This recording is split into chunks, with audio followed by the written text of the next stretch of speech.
Hello दोस्तों, स्वागत है आप सभी का हमारे YouTube channel short hand hospital में। Please subscribe my channel and press the bell icon. Be ready for dictation 5 seconds. Start. अध्यक्ष जी, जिस समय पाकिस्तान ने भारत पर हमला किया था उस समय उन्होंने देश की रक्षा के लिए महत्वपूर्ण कार्य किया था।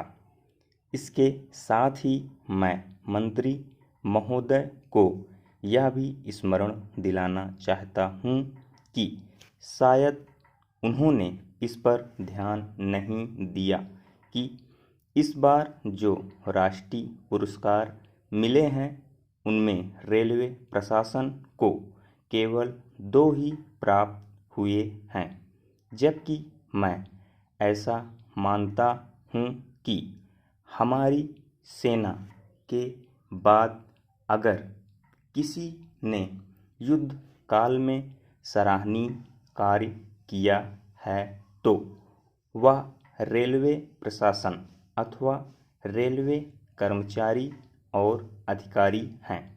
इसके लिए उनके मनोबल को बनाए रखने के लिए और उनको प्रोत्साहित करने के लिए रेल मंत्री को इस बात पर भी ध्यान रखना चाहिए और इसका प्रयास करना चाहिए कि जो भी इस तरह के प्रोत्साहन मिले उनमें रेलवे का विशेष ध्यान रखा जाए।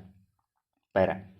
रेल मंत्री महोदय ने अपने वक्तव्य में भी रेलवे कर्मचारियों की प्रशंसा की है या उनको प्रोत्साहन दिलाया है, लेकिन यह प्रोत्साहन शांति काल में भी बना रहना चाहिए।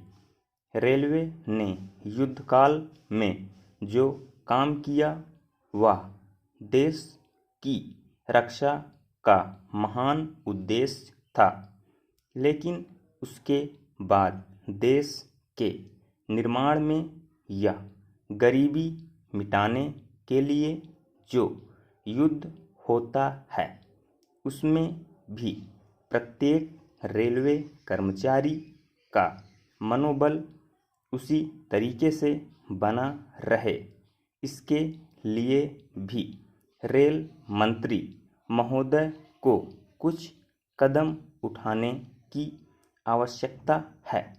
मैं ऐसा मानता हूँ कि वह किसी भी तरीके से करें, उनका तरीका कुछ भी हो, लेकिन उनको यह करना चाहिए कि जितने भी रेलवे कर्मचारी हैं, जो भी रेलवे को मुनाफा हो उसमें वह साझीदार हों।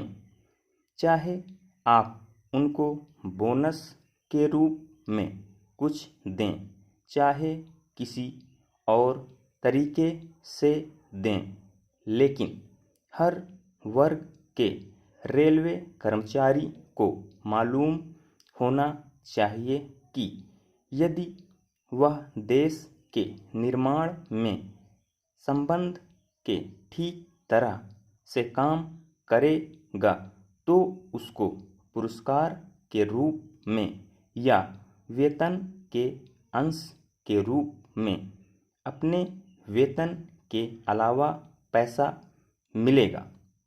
इस प्रकार इस संबंध में मैं एक और सुझाव देना चाहता हूँ। स्वतंत्रता के बाद रेल प्रशासन भारत सरकार का प्रशासन हो गया है। यह लोकसभा एक विशेष उद्देश्य को लेकर चुनी गई है। यह उस कार्यक्रम का एक नमूना ही है। गांधी जी ने जीवन के सभी पहलुओं पर प्रकाश डाला था। धन को वो संयम से व्यय करने के हक में थे।